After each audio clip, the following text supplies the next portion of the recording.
আসসালামু আলাইকুম আরব আমিরাত প্রবাসী ভাইগণ, আশা করি আপনারা প্রত্যেকে ভালো আছেন। আমিরাত প্রবাসীদের জন্য দারুণ সংবাদ, দুবাই মেট্রো রেড লাইন পরিষেবা 2 ঘন্টা পর পুনরায় চালু হবে। চলুন খবরে বিস্তারিত জেনে নেওয়া যায়। দুবাই মেট্রো রেড লাইন পরিষেবা 2 ঘন্টা ব্যাঘাতের পর পুনরায় চালু হয়েছে। বিঘ্নিত হওয়ার কারণ সড়ক ও পরিবহন কর্তৃপক্ষ ঘোষণা করেছে বুধবার সকালে 2 ঘন্টা দীর্ঘ বিরতির পরে আল আইন স্টেশন এবং আরব আমিরাতের এক্সচেঞ্জ স্টেশনের মধ্যে দুবাই মেট্রো রেড লাইন পরিষেবাগুলো পুনরায় চালু করেছে। পিক ভিড়ের সময় বিলম্বর কারণ কী হয়েছিল তা আরটিএমএ নির্দিষ্ট করেনি, তবে পরিষেবা স্বাভাবিক অবস্থায় ফিরে এসেছে বলে আশ্বাস দিয়েছে। বিঘ্ন প্রথম সকাল 6টা 19 মিনিটে রিপোর্ট করা হয়েছিল এবং সকালে অফিসে যাত্রীদের প্রভাবিত করেছিল। টুইটার প্ল্যাটফর্মে আরটিএ তারা জানিয়েছে, ক্ষতিগ্রস্ত স্টেশনগুলোর মধ্যে পরিবহনের সুবিধার্থে বিকল্প বাস পরিষেবাগুলো মোতায়েন করা হয়েছিল। গণমাধ্যম কর্মীদের বিঘ্ন সম্পর্কে আরও তথ্যের জন্য আরটিএর সাথে যোগাযোগ করতে বলা হয়েছে। এদিকে দীর্ঘ সারি এবং পর্যাপ্ত বাসের অভাবের কথা জানতে বেশ কয়েকজন যাত্রী টুইটারের কাছে গিয়েছিল।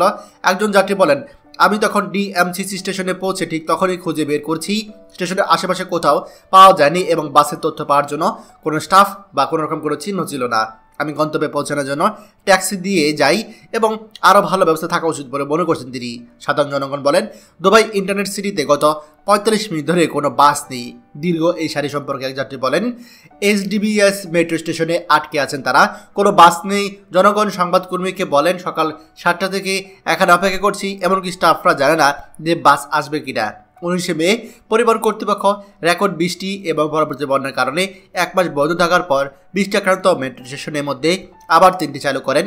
মেট্রো স্টেশনগুলো পুনরায় চালু করে দৈনিক যাত্রীদের জন্য বড় একটি স্বস্তি হিসেবে এসেছিল, যাদের বিকল্প পরিবহন ব্যবহার করার জন্য আর কোনো ঘন্টার পর ঘন্টা ব্যাহত করতে হয়েছিল, যা তাদের মাসিক ব্যয়কে উল্লেখযোগ্যভাবে হ্রাস করছে।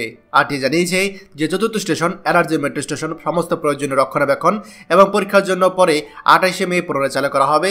আর কোনো ঝামেলা নেই। নির্ধারিত সময়ের আগে 3টি মেট্রো স্টেশন পুনরায় চালু হয় দুবাই যাত্রীরা স্বস্তি পাবে, এমনটা জানিয়েছে কর্তৃপক্ষ। প্রিয় আরব আমিরাত প্রবাসী ভাইগণ, খবরটি আমাদের আরব আমিরাতে সকল প্রবাসীদের সাথে এখনই শেয়ার করে সবাইকে এই গুরুত্বপূর্ণ খবরটি জানার সুযোগ করে দিন। আর আপনি যদি আমাদের এই চ্যানেল নতুন হয়ে থাকেন, অবশ্যই আমাদের চ্যানেলটিকে সাবস্ক্রাইব করুন আরব আমিরাতে সকল গুরুত্বপূর্ণ খবর সবার আগে পাওয়ার জন্য। ধন্যবাদ সবাইকে। আমাদের সকল ভিডিও আপডেট সবার আগে পেতে আমাদেরকে সাবস্ক্রাইব করুন।